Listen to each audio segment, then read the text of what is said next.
आप सभी को जय श्री कृष्णा। आप सभी का स्वागत है मेरे YouTube चैनल पर।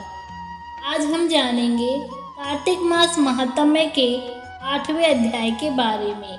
तो प्रेम से बोलो बाके बिहारी लाल की जय। नारद जी ने कहा, हे राजन, अब मैं कार्तिक मास के इस व्रत की उद्यापन विधि बतलाता हूँ, ध्यान पूर्वक सुनिए। व्रती को चाहिए कि कार्तिक मास में शुक्ल पक्ष की चतुर्दशी को व्रत के संपूर्ण फल की प्राप्ति के लिए तथा भगवान विष्णु की प्रसन्नता के लिए उद्यापन करे।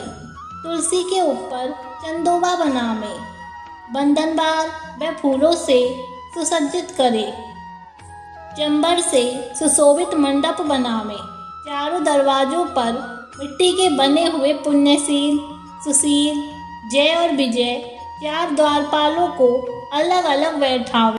तुलसी की जड़ों में 4 रंगों द्वारा सर्वतोभद्र चक्कर बनावे, उसके ऊपर पंचरत्न नारियल रखे और शुद्ध वस्त्र से कलश को ढके। फिर भगवान विष्णु का पूजन करें।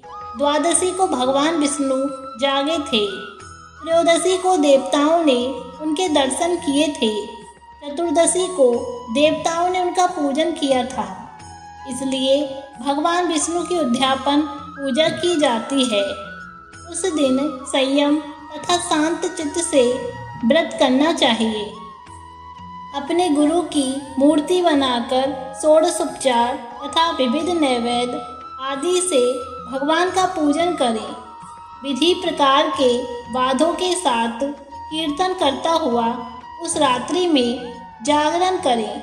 जो प्राणी श्रद्धापूर्वक भगवान का कीर्तन करते हैं, उन लोगों के 100 जन्मों के पाप धुल जाते हैं। जो व्यक्ति भगवान के नियमित जागरण करके रात्रि भर भगवान का कीर्तन करते हैं, उनको असंख्य गोदान का फल मिलता है।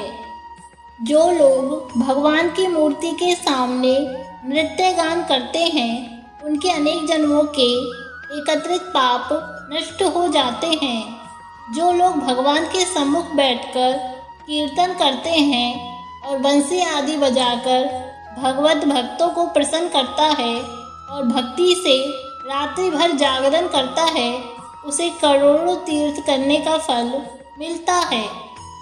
पूर्णमासी को अपनी पत्नी सहित वेद पाठी ब्राह्मणों को या केवल एक ही श्रेष्ठ ब्राह्मण को उसकी पत्नी सहित बुलावे और उन्हें खीर आदि का मधुर भोजन करावे और यथाशक्ति दक्षिणा देवे, क्योंकि पूर्णमासी को ही भगवान ने अपने भक्तों को वरदान दिया था और मत्स्य रूप धारण किया था। अतएव उस दिन जो दान, हवन, जप आदि भगवान विष्णु के निमित्त किया जाता है, वह अक्षय फल का देने वाला होता है।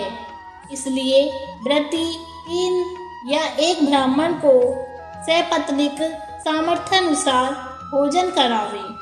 उन ब्राह्मणों को अपनी सामर्थ्य के अनुसार दक्षिणा देकर प्रणाम करे और बाद में भगवान विष्णु की पूजा करके अन्य देवताओं तथा तुलसी व कपिला गाय का पूजन करें। व्रत की कथा सुनाने वाले गुरु व उपरोक्त ब्राह्मणों को वस्त्र आभूषण आदि से पूजन करके उनसे क्षमा प्रार्थना करें। प्रार्थना के मंत्र का अर्थ यह है, आप सब लोगों की अनुकंपा से मुझ पर भगवान सदा प्रसन्न रहे। इस व्रत को करने से मेरे 7 जन्मों के किए हुए पाप नष्ट हो जाए और मेरी संतान चिरंजीवी हो। इस पूजा के द्वारा मेरी सभी इच्छाएं पूर्ण हो। मेरी मृत्यु होने के बाद मुझे अतिशय दुर्लभ विष्णु लोक प्राप्त हो। व्रत करने वाला इस प्रकार ब्राह्मणों से क्षमा की प्रार्थना करे और उनको प्रसन्न करे, विदा करे। पूजा की सारी वस्तुओं के साथ गाय भी गुरु को दान में दे दे। उसके पश्चात घर वालों और मित्रों के साथ स्वयं भोजन करें। कार्तिक और माघ मास के उद्यापन के नियम इस प्रकार बतलाए गए हैं। इस तरीके से जो प्राणी कार्तिक मास का व्रत और उद्यापन करता है वह पाप रहित होकर मनवांछित कामनाओं को प्राप्त करता है। तो इस तरह कार्तिक मास महात्म्य का 8वां अध्याय भी समाप्त हुआ।